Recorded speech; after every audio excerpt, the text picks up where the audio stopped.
नमस्कार, दुहेरी माझा मितवा ह्या सिरियलच्या प्रोमोमध्ये आपण पाहत आहोत. इथे अर्णवचा इंटरव्ह्यू चालू असतो. त्यात ईश्वरीला प्रश्न केला जातो की तुम्ही श्रीमंत माणसाला गंडवलं, त्याच्या श्रीमंतीवर तुमचा डोळा होता. ह्या प्रश्नावर तिला काय उत्तर द्यावं तेच कळेना. ती फार निराश होते. हे लक्षात येतं अर्णवच्या आणि तो तिला पाहत मग त्या प्रश्नाचं उत्तर देत स्वतःच म्हणतो की माझी ईश्वरी फार निरागस आहे. तिला पैशाचा कशाचाच लोभ नाही. माझी ईश्वरीसारखी मायाळू आणि माणसं जोडणारी बाई कुठेही तुम्हाला भेटणार नाही. तिच्या ह्याच निरागसपणाला, ह्या स्वभावाला मी भाळलो आणि तिच्याशी मी लग्न केलं. इतकं छान उत्तर ईश्वरीबाबत अर्णवने दिल्यावरती ईश्वरी भारावून जाते. फारच त्याच्याकडे पाहून ती मनात विचार करते की किती चांगले आहे अर्णव सर. सगळ्यांसमोर आज त्याने तिची इज्जत राखली, तिचं मान वाढवला.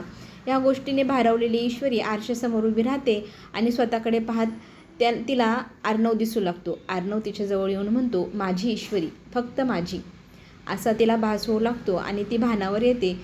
का कोणास ठाऊक ही भावना ही काहीतरी वेगळीच आहे ही तिला जाणीव होते आणि सरांना थँक्यू म्हणायला हवं.